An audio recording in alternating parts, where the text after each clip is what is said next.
Nah Pak Daud, kalau ada orang disantet, dari mana kita tahu dia disantet? Di rongsen itu yang kelihatan benda-benda asing begitu. Kedua, ada ledakan di atap rumah. Oh, santet itu kalau masuk seringkali dengan ledakan. Dan itu tidak ada benda jatuh. Dan perlu Pak Gilbert tahu, setelah itu mimpi ketemu orang yang sudah mati. Pada itu dia percaya itu rohnya yang mati, masuk Pak Gilbert rohnya. Nah, kalau seorang itu sadar bahwa dia disantet, apa yang harus dia buat? Yang berbahagia ialah mereka yang mendengarkan firman Allah dan yang memeliharanya. Surah Ulangan 18 ayat 10. Di antaramu janganlah didapati seorang pun yang mempersembahkan anaknya laki-laki atau anaknya perempuan sebagai korban dalam api. Saudaraku yang kasih dalam Tuhan, nothing expired in the plan of God. Nggak ada sesuatu yang udah expired, yang sudah kadaluarsa, yang sudah out of date di dalam agendanya Tuhan. Kalau Tuhan ingatkan sesuatu, betul ini adalah firman untuk zaman itu, tapi tetap akan terulang sampai tetap berlaku sampai hari ini. Karena cara kerja setan mungkin caranya sedikit modern, tetapi gayanya sama. Sampai hari ini, ada orang-orang yang menyerahkan dan mempersembahkan anak laki-laki perempuan sebagai korban dalam api, sebagai korban untuk setan dan kegerakannya. Lalu dikatakan apa? Ataupun seorang yang menjadi petenung. Jadi ada persembahan anak-anak ke dalam api. Tetapi yang kedua ada namanya petenung. Apa itu petenung? Itu sebabnya hari ini kita akan wawancara soal itu. Lalu seorang peramal. Sebagian bilang, petenung peramal sama aja. Apa itu batasannya peramal, apa batasannya petenung? Lalu dikatakan seorang peramal. Seorang penelaah. Ada lagi orang yang menelaah. Lalu ada lagi seorang penyihir. Apa lagi itu pendeta? Oke, lanjut. Ayat yang ke-11. Seorang pemantera. Ada lagi. Ataupun seorang yang bertanya kepada arwah atau kepada roh peramal. Atau yang meminta petunjuk kepada orang-orang mati. Lihat, saudaraku yang kasih dalam Tuhan. Iblisnya satu. Tapi caranya bermacam-macam. Dan selalu saya katakan, akan terulang lagi. Ini bukan hanya cerita zaman dulu. Lalu saudara berkata, udah nggak usah percaya santet, nggak usah percaya peramal, udah nggak ada itu petenung, penyihir. Udah nggak berlaku itu peramal, udah nggak berlaku itu. Ayat 12. Sebab setiap orang yang melakukan hal ini yang berurusan dengan kuasa kegelapan tadi adalah kekejian bagi Tuhan. Dan oleh karena kekejian inilah Tuhan Allahmu menghalau mereka dari hadapanmu. Lihat saudaraku yang kasih dalam Tuhan. Saudara yang masih percaya dukun, saudara yang masih percaya sio-sio, saudara yang masih percaya ramalan-ramalan nasib, saudara yang masih percaya santet, saudara yang masih minta petunjuk tentang apa kata bintang dan lain-lain. Alkitab bilang itu kekejian buat Tuhan. Makanya ayat 13 bilang, haruslah engkau hidup dengan tidak bercela di hadapan Tuhan Allahmu. Sebab bangsa-bangsa yang daerahnya akan kau duduki itu mendengarkan kepada peramal atau petenung. Tapi engkau ini tidak diizinkan Tuhan Allahmu melakukan yang demikian. Kalimat ini luar biasa. Alkitab berkata tidak diizinkan. Kita tidak diizinkan percaya pada ramalan-ramalan nasib. Kita tidak diizinkan untuk percaya pada santet, pada ramalan-ramalan. Tapi pertanyaannya, apakah masih relevan? Saya mau bilang, keadaannya masih sama, permainan kuasa kegelapan masih sama, tapi anak-anak Tuhan tidak diizinkan. Anak-anak Tuhan satu harus berjalan firman Tuhan. Yang kedua harus dipimpin oleh Roh Tuhan. Yang ketiga harus mengasihi Tuhan menjadi berkat buat jiwa-jiwa. Dan yang keempat kata Alkitab harus hidup tidak bercela di hadapan Tuhan. Haleluya. Hari ini bersama dengan saya ada yang 32 tahun yang lalu 33 tahun yang lalu masih berkecimpung dalam dunia kegelapan. Padahal usianya masih sangat muda di bawah umur 17 tahun. Tetapi hari ini diberikan hikmat Tuhan, kepercayaan Tuhan untuk menyingkapkan rahasia-rahasia tentang kuasa kegelapan. Bersama dengan saya ada the one and the only. yaitu Pendeta Daud Tony. Haleluya. Pak Daud, puji Tuhan. Tuhan itu baik. Selamat datang di Kamu Hebat. Pak Daud, ini tadi kita sudah bicarakan tentang ulangan. Ada namanya pemantra, ada namanya petenung, ada namanya peramal, ada segala macam ini. Nah, apa itu penjelasannya? Peramal itu adalah memberitahu hal-hal yang akan datang. Yang akan datang. Ramalan pribadi. Jadi ramal bisa lewat bintang, bisa lewat tanda tangan, bisa lewat muka, hari kelahiran. Coba gimana itu? Ramalan yang bicara pribadi, ya, itu pasti tepat. Bisa tepat, ya. Karena setan bisa merekayasa supaya itu terjadi. Bisa merekayasa. Pada waktu seorang diminta untuk meramal dan dia meramalkan hidupnya, ya, maka dia menyerahkan dirinya kepada kuasa gelap itu. Oh, iya. Sehingga setan punya hak atas hidupnya. Karena dia yang datang, dia yang menyerahkan hidupnya. Iya. Dan setan merekayasa supaya itu terjadi. Walaupun orang itu nggak percaya, tapi kalau dia datang, sekalipun nggak percaya. Beda sama orang yang, saya coba mau ramal Gilbert, kalau saya nggak percaya nggak akan terjadi. Iya. Begitu dia datang, artinya menyerahkan hidupnya. Iya. Nah, disitulah setan punya hak atas hidupnya. Dan kutuk itulah terjadi setelah ramalan itu terjadi. Karena setan merekayasa. Iya. Lalu bagaimana dengan petenung? Tentang ramalan ini Pak Gilbert, pribadi. Ya. Kalau ramalan pribadi itu pasti tepat. Tapi ramalan negara atau dunia pasti gagal. Karena tidak semua di satu negara atau dunia menyerahkan dirinya kepada setan. Masih ada orang yang berdoa, masih ada orang yang melawan istilahnya. Iya. Karena bumi dan isinya ini masih dalam kendali Tuhan. Amin. Nah, ini yang pertama, peramal. Petenung adalah memanggil roh, ya, untuk digunakan. Maksudnya bagaimana itu? Ya, untuk digunakan untuk misalnya bikin sakit, ya, bikin orang gila, ya, atau bikin orang setengah mati. Ya. Itu tenung, yaitu memanggil roh untuk melakukan kejahatan. Ya. Itu tenung. Ya. Nah, yang ketiga adalah pemantra. Nah, pemantra itu cenderungnya adalah melakukan seperti kayak mantra-mantra untuk penyembuhan. Ya. Mantra-mantra untuk bikin orang itu sakit. Atau mantra-mantra untuk panggilan arwah. Itu macam-macam artinya bagaimana. Jadi zaman sekarang bisa disebut santet. Santet itu cenderungnya adalah pemantra dan petenung. Gabungan. Iya. Gabungan. Nah, karena santet itu selalu mengakibatkan hal yang buruk. Bisa membuat orang gila, ya, orang mati, setengah mati, mati hidup, mati enggak. Bisa nggak orang disantet supaya apa saja dia buat gagal? Nah, itu pemantra. Pemantra itu menutup masa depan. Kalau santet itu adalah untuk membunuh, bikin orang setengah mati, atau bikin orang itu sengsara.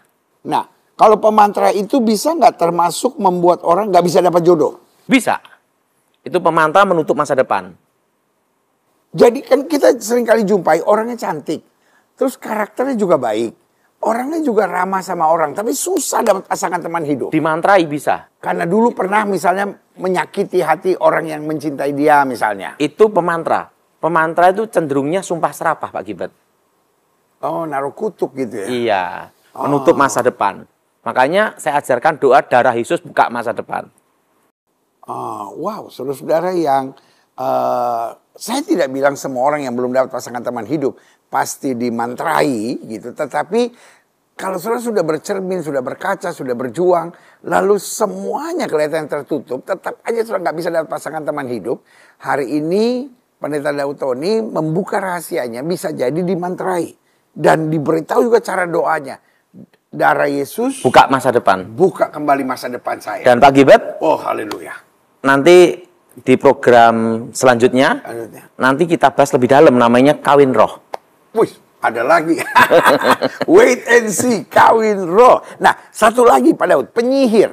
Nah, penyihir itu adalah yang menggunakan kekuatan gaib untuk melakukan tipuan mata, dan membuat halusinasi, atau membuat orang itu memiliki kekuatan yang hebat gitu loh Pak Gilbert. Seperti apa ini kalau penyihir? Penyihir itu cenderung seperti kayak hipnotis. Iya. Mengendalikan pikiran. Kan kalau kita lihat penyihir di film-film itu kan cerita nenek-nenek naik apa tuh sapu gitu. Jadi karya sihir, karya mantra, karya tenung sebetulnya semua masih ada, cuman gayanya sekarang sedikit modern. Gaya ini modern aja. Ya ibaratnya zaman dulu Pak Gibet ya, itu pakai keris.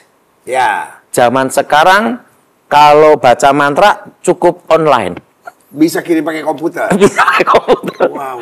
Iya kan dulu kan kita lihat kalau penyihir-penyihir itu kan kakek-kakek tua di gunung-gunung gitu kan, agak sedikit batuk. Tapi kan sekarang udah.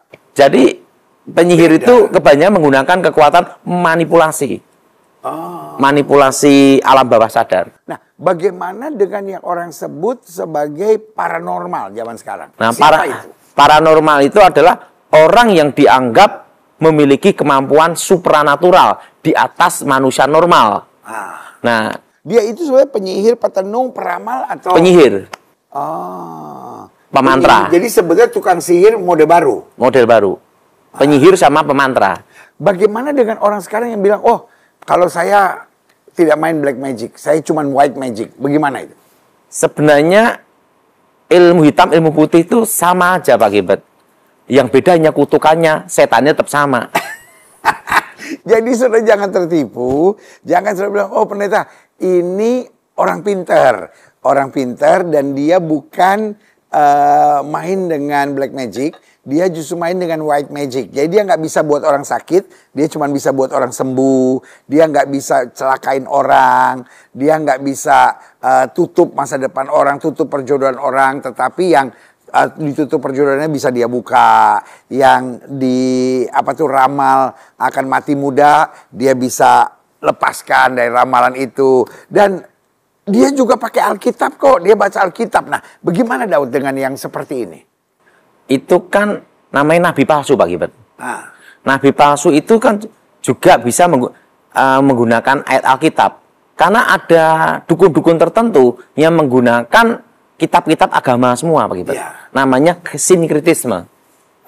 Nah, zaman sekarang tuh banyak Pak Gibet. Jadi sebetulnya kalau dalam kacamata Alkitab dia bukan penyihir, bukan petenung, bukan peramal, tapi dia nabi palsu. Nabi palsu. Karena dia pegang kitab. Ya ini untuk semua agama pasti ada kan, gitu. Tapi untuk Kristen ya dia pegang Alkitab, tetapi disesatkan. Tapi kan dia nyembuhin, tapi kan dia lepaskan dari ikatan belenggu kutuk misalnya. Itu kan hanya manipulasi Pak Gibet. Bagaimana cara kerjanya menurut Pak Daud? Kan orang tuh kebanyakan misalnya dia pergi ke dukun, misalnya dikasih ayat tertentu. Ya. Ada agama tertentu Pak Gibet ya. Perlu dihafal. Hafalin, dia yakin, sugestinya dia, setelah itu dia sembuh. Itu hanya sesaat Pak Gibet. Setan tuh tidak bisa menyembuhkan yang berhubungan dengan virus. Ya. Makanya dukun juga tetap kena flu Pak Gibet. Jadi itu hanya tipuan jebakan, manipulasi. Bahwa kekuatan lebih besar sebetulnya menguasai. Iya. Wow. Nah, bagaimana pengalaman Pak Daud dengan yang berhubungan dengan santet, dengan ramalan, dengan tenungan, dengan ada mantra? Satu pengalaman saya yang tidak bisa saya lupakan Pak Gibet. Ya. Karena itu saya hampir saja mati Pak Gibet. Ya. Dalam hidup saya itu saya belum pernah menghadapi lawan yang seimbang. Nah, baru kali itu saya ngalami seimbang. Kalau sama Pak Gibet kan saya kalah. Saya jadi Kristen. Nah, kalau sama dia itu saya seimbang. Jadi ceritanya itu pagi itu Pak Gibet ya. Saya diminta sama almarhum Ibu Ani Yudhoyono. Ibu negara. Ibu Presiden. Itu mendadak Pak Gibet. Ya. Waktu itu almarhum Jenderal Pramono Edi Wibowo, jadi saksi mata ada semua Pak Gibet. Didampingi 2 ajudan. Pertama Parman, Pak Gibet juga kenal. Ya. Kedua Kusnanto, Ya. Pak Gibet juga kenal. Iya, betul. Ya, Kusnanto ini menjemput saya di mobil. Parman yang mengantarkan saya di rumah kediaman Presiden di Cikeas. Karena rumahnya Pak Edi dengan Pak SBY itu dekat Pak Gibet. Ya, sebelahan itu kayaknya. Nah, setelah itu saya disuruh lihat Pak Gibet. Karena waktu itu Ibu Ani Yudhoyono melihat kabut gelap, kayak ada asap gitu Pak Gibet. di belakang rumah sama di tempat ruangan mana gitu Pak Gilbert. Nah, waktu itu saya disuruh ngecek Pak Gilbert. Nah, Bu, ini ilmu santet Ibu, ini ilmu tingkat tinggi. Nah, ciri-cirinya pengirimnya gimana? Cirinya seperti ini. Rambutnya, ininya semua ini. Nama ini siapa? Langsung Ibu Ani kaget nih. Dia ngomong sama Edi, siapa yang dekat dengan... Nah, dicek. Nah, lawan politiknya Pak SBY. Nah, lawan politiknya Pak SBY ada di Pak Gilbert. Itu akurat, karena itu langsung dari intelijen Pak Gilbert. Ya. Nah, itu enggak sembarangan Pak Gilbert. Intelijen langsung, tek, lawan politiknya ada di sana. Karena itu ada, saya lihat, karena berapa paranormal berusaha menghadapi kalah semua Pak Gilbert. Nah, waktu itu ngomong gini, ini kok ilmunya ini kan lebih tua. Jadi kalau yang lebih tua dari agama itu kan animisme, dinanisme. Iya. Nah, Ibu Ani ngomong, siapa yang alirannya lebih tua? Nah, gitu. Ada. Siapa? Daud. Kenapa? Dia animisme, dinanisme. Kan saya kan dari keturunan kakek. Iya. Itu tidak kenal agama Pak Gilbert. Nah, ini yang lebih tua. Orang yang bukan Kristen percaya hal seperti itu Pak Gilbert. Langsung Ibu Presiden ngomong sama saya, bisa berakibat apa kalau kena Pak Presiden? Dan ini Presiden bisa kena, Bang gitu. Ya, ini jenis ilmu membunuh Ibu. Kalau sampai Presiden mati, karena kita kan sebagai pengawal Presiden ada sumpahnya Pak Gilbert. Kalau Presiden mati, chaos Pak Gilbert. Dan itu dikendaki lawan politik. Makanya ada isu namanya pemaksulan Presiden. Oh iya, waktu zaman itu ya. Nah, langsung, Daud, kamu bisa menghadapi enggak? Langsung tanya saya. Bu, ilmunya itu seimbang dengan saya.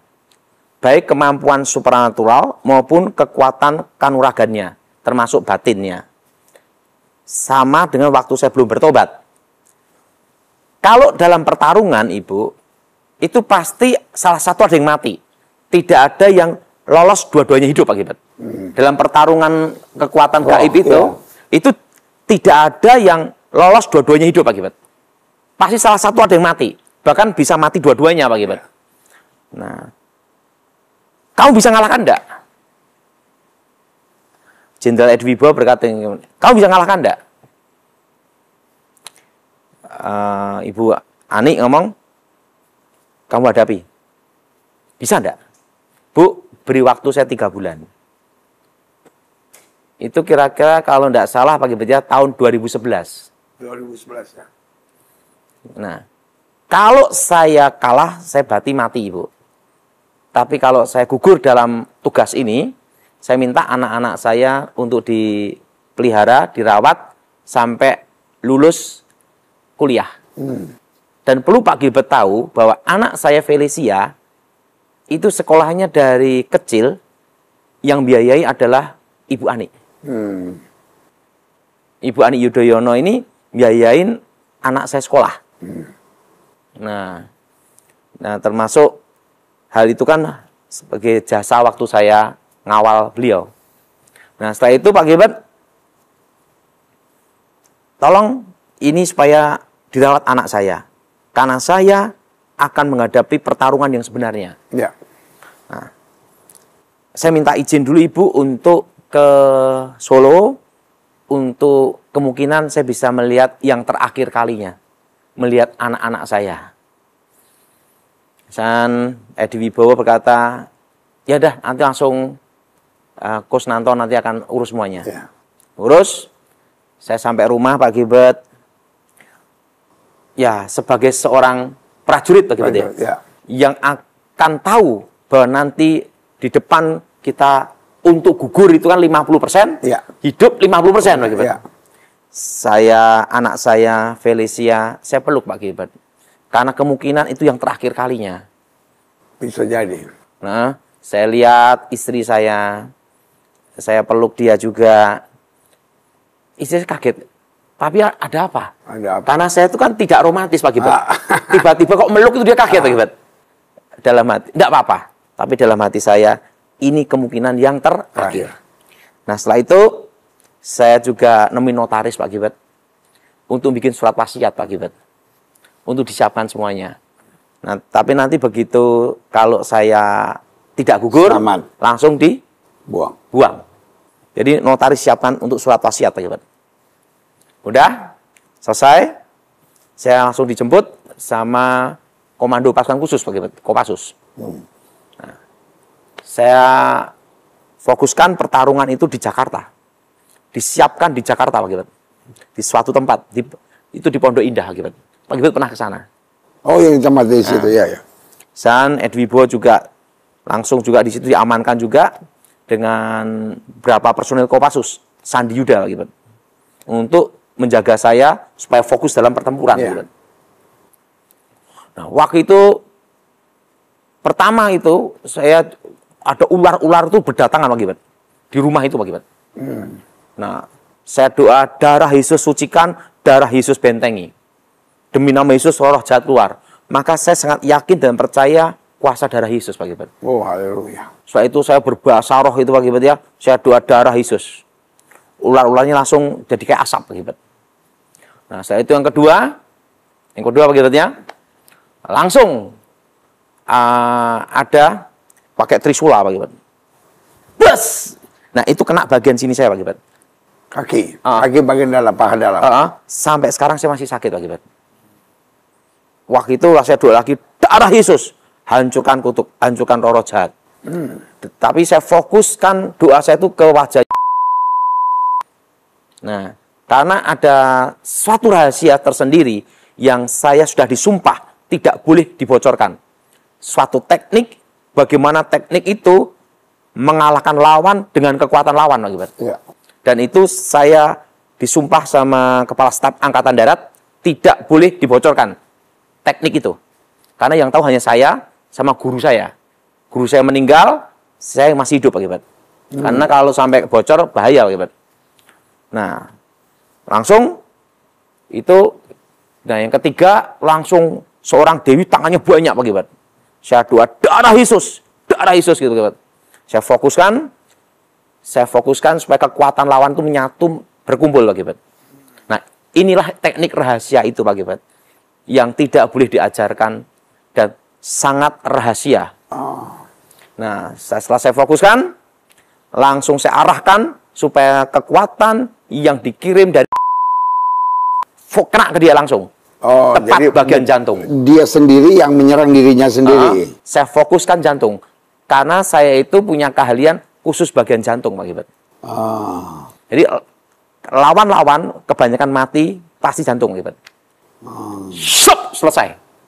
Begitu mati, das Pak Gilbert, langsung kan di samping ada personil Kopassus, Pak Gilbert. Ya. Hasil laporan, kata Pak Daud, mati. Cek, jadi cek jamnya tepatin semua Pak Gilbert. Jadi supaya betul-betul akurat, itu bukan kebetulan. Ya, ya. Dicek sama Edi Wibowo, langsung kedutaan Pak Gilbert. Indonesia langsung atasnya semua dicek sama Edi sendiri Pak Gilbert. Tek jamnya, waktu Daud ngomong selesai jam berapa? Selesai. Langsung kaca-kaca yang di rumah tempat saya gunakan pertempuran itu hancur jadi kayak pasir Pak Gilbert. Kena senjatanya itu Pak Gilbert. Hancur kayak pasir Pak Gilbert. Nah, setelah itu waktu kaca hancur itu almarhum Edi Wibowo datang untuk menyaksikan kaca hancur itu Pak Gilbert. Dia ngomong, Daud, kalau ini kena presiden gimana ya? Presiden bisa mati padahal. Wong kaca aja hancur kayak gini ya katanya. Nah, setelah itu begitu mati, langsung saya dipanggil ke Cikias. Nah, Mas Ibas tahu saya, Mas Ahaye tahu saya. Nah, setelah itu saya ngomong, Bu, ini tugas saya. Selesai. Nah, Terusane Edwi Bo ngomong gini, untung ya Daud tuh bertobat. Kalau enggak bertobat kayak apa ya? Jadi ini adalah kekuatan yang menyerang dirinya sendiri. Iya. Jadi kalau misalnya ada orang mensantet kita, ada orang menyerang kita, sebetulnya bisa sederhana aja, Tuhan pagari saya dengan darah Yesus dan kembalikan semua serangan kepada diri mereka sendiri. Iya. Tetapi ada hal tertentu yang tidak boleh saya kasih tahu tekniknya gitu. Tapi dalam doa bisa aja dong. Bisa terjadi. Itu terserah maunya Tuhan. Iya. Jadi yang pertama bisa kita akui bahwa santet masih ada sampai sekarang. Masih Pak Gilbert. Apa buktinya santet masih ada sampai sekarang? Banyak Pak Gilbert. Ada kasus-kasus yang saya hadapi misalnya ya Pak Gilbert ya. Di mulutnya keluar rambut-rambut batu-batu Pak Gilbert. Tiap hari Pak Gilbert. Oh itu masih ada? Masih ada.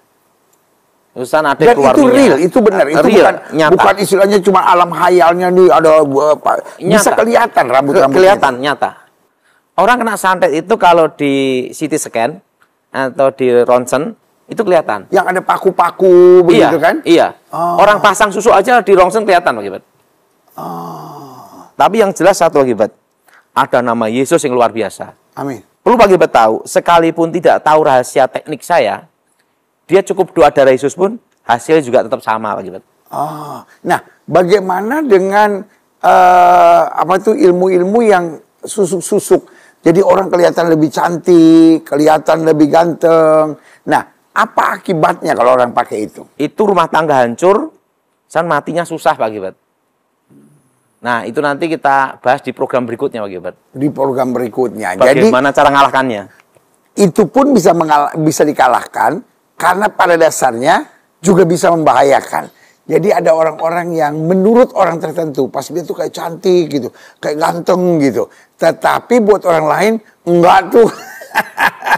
Akibat masih ingat enggak pada waktu saya kalah tahun 92? Ya. Dari tubuh saya keluar apa? Oh iya, pasir-pasir emas pasir gitu. Emas dan perak toh? Iya.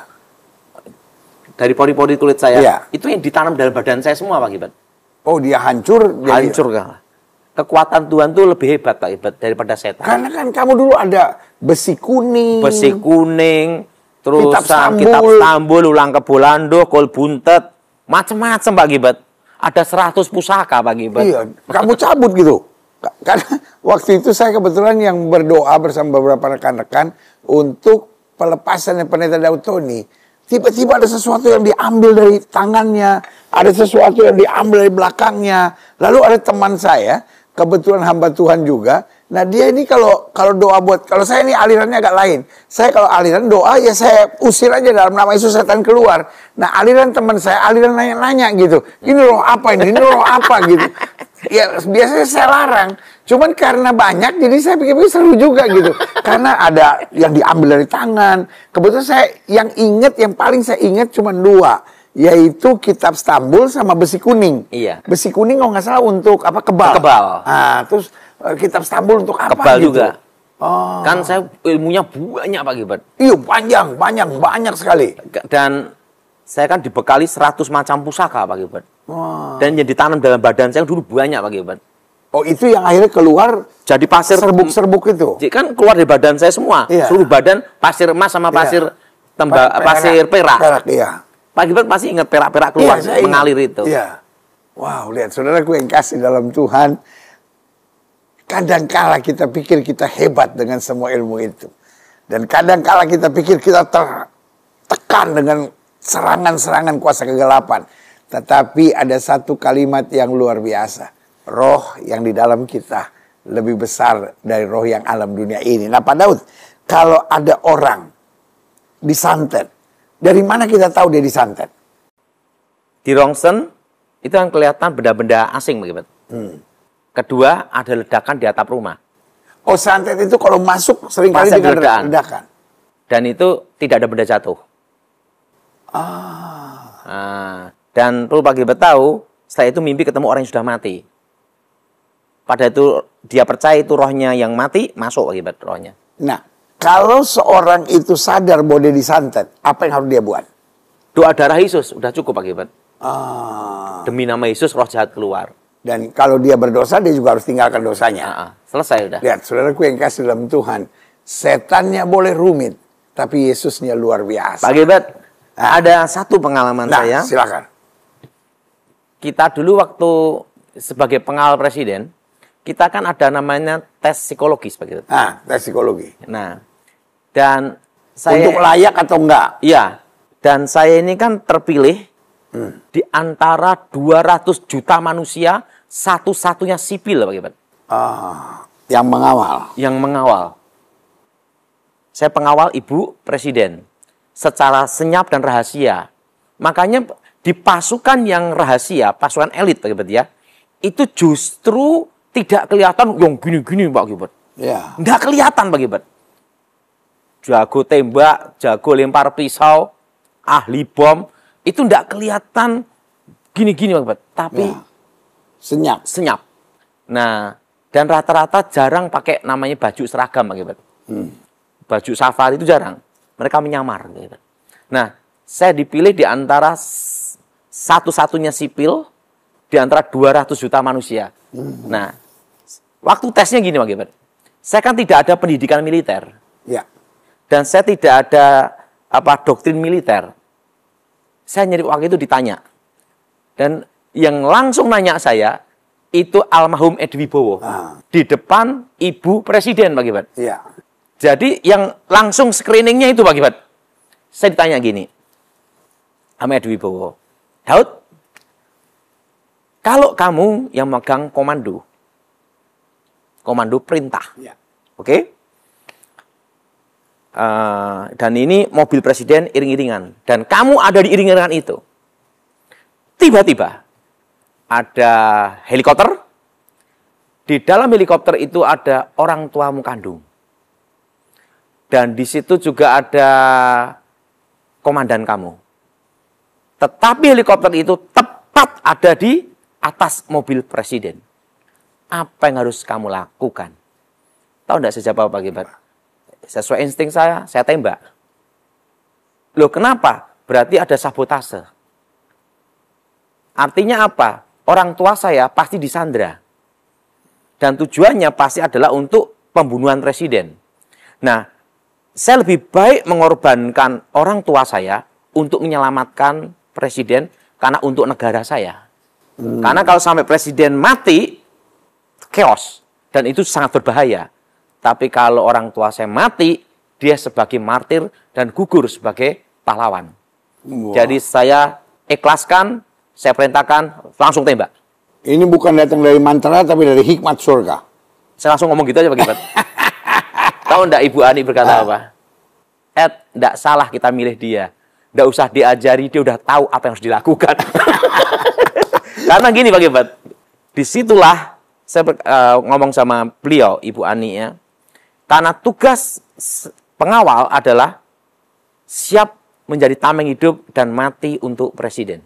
Wah, saudaraku yang kasih dalam Tuhan, dari sini adalah saat untuk kita berdoa supaya pimpinan-pimpinan negara kita selalu dikelilingi oleh orang-orang yang tepat, yang memberi perlindungan, yang memberi arahan. Kita tahu kondisi ekonomi kita hari-hari ini, kondisi politik, kondisi hukum. Dan kalau Tuhan sudah memberikan seorang pemimpin buat bangsa kita, pasti itu yang terbaik. Selalu saya bilang, yang demo, yang tebar hoax, yang coba nyerang, coba jatuhkan banyak. Tetapi anak-anak Tuhan Yesus, tugas pertamanya tetap mendukung pemerintah. Tugas keduanya mendoakan pemerintah. Dan yang ketiga mengucapkan berkat untuk pemimpin-pemimpin, untuk pemerintah kita. Karena Alkitab berkata, usahakanlah kesejahteraan kota di mana aku tempatkan. Berarti dari sini kita belajar. Yang pertama, jangan main dengan kuasa-kuasa kegelapan.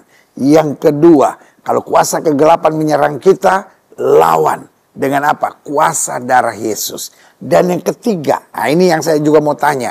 Kalau ada orang main kuasa kegelapan, mungkin dia pemimpin negara, mungkin dia orang yang dekat dengan kita, dia main dengan kuasa kegelapan. Bisa nggak kita berdoa mengikat kuasa kegelapan yang membelenggu dia? Bisa. Bagaimana caranya? darah Yesus hancurkan segala kekuatan gaib dalam dirinya. Kekuatan mantra, kekuatan jimat, kekuatan kutuk dalam hidupnya. Wow, haleluya. Lihat, saudaraku yang kasih dalam Tuhan, berarti kita dapat pelajaran yang ketiga sekarang. Kalau kita lihat ada pemimpin kota, pemimpin provinsi, pemimpin di bangsa kita yang masih percaya kuasa-kuasa, roh-roh jahat, kuasa-kuasa paranormal, kita bisa punya kuasa untuk mendoakannya. Dengan kuasa darah Yesus menghancurkan segala kutuk-kutuk dan permainan-permainan ramalan, permainan-permainan kuasa kegelapan. Kenapa kita perlu doa? Karena kalau pemimpin, seperti program yang lalu Pak Pendeta Daud Tony sudah menjelaskan, kalau pemimpin main dengan kuasa-kuasa kegelapan, kutuknya turun ke daerah itu, ke provinsi itu, ke kota itu, bahkan ke bangsa itu. Begitu juga kalau di sekitar kita, karena setan itu nggak bisa ada wilayahnya. Kalau dia nyerang semua. Gimana Pak Daud? Ada teritorial Pak Gilbert. Ada teritorial. Dan itu makanya setan yang ada di Jawa, kalau ada pindah ke Kalimantan harus ada izin mutasi Pak Gilbert. Oh, maksudnya gimana nih setan ada izin mutasi? Kekuatannya kan berkurang Pak Gilbert. Oh. Makanya ilmu sehebat apapun di Jawa, keluar negeri itu hanya bisa kemampuan maksimal 5% aja Pak Gilbert. Oh. Makanya pusaka-pusaka tanah Jawa sehebat apapun di Belanda ya jadi mainan arkeologi. Oh, jadi hanya apa itu namanya benda kuno saja. Oh. Kekuatannya berkurang. Wow, saudaraku yang kasih dalam itu ada ajaran lagi. Jadi kalau di daerah yang sama dia punya kekuatan. Jadi saudaraku yang kasih dalam Tuhan, hari ini Pendeta Daud mengajarkan sebuah kesimpulan sederhana. Bahwa kuasa darah Yesus itu yang paling luar biasa. Nama Yesus itu berkuasa. Dan waktu kita ikut Tuhan, selalu ada hikmat dari Tuhan. Nah, sebagai penutup gimana Pak Pendeta Daud? Saya itu kenapa doa darah Yesus? Ya. Waktu saya diajar doa Bapa Kami sama Stefanus Pinky, ya, tidak hafal-hafal Pak Gilbert. Nah, saya tanya, doa apa yang singkat aja lah. Yang lebih pendek dari doa Bapa Kami. Yang bisa digunakan semuanya. Saat dia mikir, ada. Dia baca di kitab Wahyu. Ya. Bahwa darah Yesus mengalahkan iblis. Darah anak domba. Pasal 27. Janganlah memuji diri karena esok hari, karena engkau tidak tahu apa yang akan terjadi hari itu. Biarlah orang lain memuji engkau, dan bukan mulutmu, orang yang tidak kau kenal, dan bukan bibirmu sendiri. Batu adalah berat, dan pasir pun ada beratnya, tetapi lebih berat dari kedua-duanya adalah sakit hati terhadap orang bodoh. Panas hati kejam dan murka melanda, tetapi siapa dapat tahan terhadap cemburu? Lebih baik teguran yang nyata-nyata daripada kasih yang tersembunyi. Seorang kawan memukul dengan maksud baik, tetapi seorang lawan mencium secara berlimpah-limpah. Orang yang kenyang menginjak-injak madu, tetapi bagi orang yang lapar, segala yang pahit dirasakan manis. Seperti burung yang lari dari sarangnya, demikianlah orang yang lari dari kediamannya. Minyak dan wangi-wangian menyukakan hati, tetapi penderitaan merobek jiwa. Jangan kau tinggalkan temanmu dan teman ayahmu. Jangan datang di rumah saudaramu pada waktu engkau malang. Lebih baik tetangga yang dekat daripada saudara yang jauh. Anakku, hendaklah engkau bijak, sukakanlah hatiku, supaya aku dapat menjawab orang yang mencela aku. Kalau orang bijak melihat malapetaka, bersembunyilah ia. Tetapi orang yang tak berpengalaman berjalan terus, lalu kena celaka. Ambillah pakaian orang yang menanggung orang lain, dan tahanlah dia sebagai sandera ganti orang asing. Siapa pagi-pagi sekali memberi selamat dengan suara nyaring, hal itu akan dianggap sebagai kutuk baginya. Seorang istri yang suka bertengkar serupa dengan tiris yang tidak henti-hentinya menitik pada waktu hujan. Siapa menahannya menahan angin, dan tangan kanannya menggenggam minyak. Besi menajamkan besi, orang menajamkan sesamanya. Siapa memelihara pohon ara akan memakan buahnya, dan siapa menjaga tuannya akan dihormati. Seperti air mencerminkan wajah, demikianlah hati manusia mencerminkan manusia itu. Dunia orang mati dan kebinasaan tak akan puas. Demikianlah mata manusia tak akan puas. kui untuk melebur perak dan perapian untuk melebur emas, dan orang dinilai menurut pujian yang diberikan kepadanya. Sekalipun engkau menumbuk orang bodoh dalam lesung, dengan alu bersama-sama gandum, kebodohannya tidak akan lenyap daripadanya. Kenalah baik-baik keadaan kambing dombamu, perhatikanlah kawanan hewanmu, karena harta benda tidaklah abadi. Apakah mahkota tetap turun-temurun? Kalau rumput menghilang dan tunas muda nampak dan rumput gunung dikumpulkan, maka engkau mempunyai domba-domba muda untuk pakaianmu dan kambing-kambing jantan untuk pembeli ladang. Pula cukup susu kambing untuk makananmu dan makanan keluargamu, dan untuk penghidupan pelayan-pelayanmu perempuan. Amsal pasal 28. Orang fasik lari, walaupun tidak ada yang mengejarnya, tetapi orang benar merasa aman seperti singa muda. Karena pemberontakan negeri, banyaklah penguasa-penguasanya, tetapi karena orang yang berpengertian dan berpengetahuan, tetaplah hukum. Orang miskin yang menindas, orang-orang yang lemah, adalah seperti hujan deras, tetapi tidak memberi makanan. Orang yang mengabaikan hukum memuji orang fasik, tetapi orang yang berpegang pada hukum menentangnya. Orang yang jahat tidak mengerti keadilan, tetapi orang yang mencari Tuhan mengerti segala sesuatu. Lebih baik orang miskin yang bersih kelakuannya daripada orang yang berliku-liku jalannya, sekalipun ia kaya. Orang yang memelihara hukum adalah anak yang berpengertian, tetapi orang yang bergaul dengan pelahap mempermalukan ayahnya. Orang yang memperbanyak hartanya dengan riba dan bunga uang, mengumpulkan itu untuk orang-orang yang mempunyai belas kasihan kepada orang-orang lemah. Siapa memalingkan telinganya untuk tidak mendengarkan hukum, juga doanya adalah kekejian. Siapa menyesatkan orang jujur ke jalan yang jahat, akan jatuh ke dalam lubangnya sendiri. Tetapi orang-orang yang tak bercela akan mewarisi kebahagiaan. Orang kaya menganggap dirinya bijak, tetapi orang miskin yang berpengertian mengenal dia. Yang berbahagia ialah mereka yang mendengarkan firman Allah dan yang memeliharanya.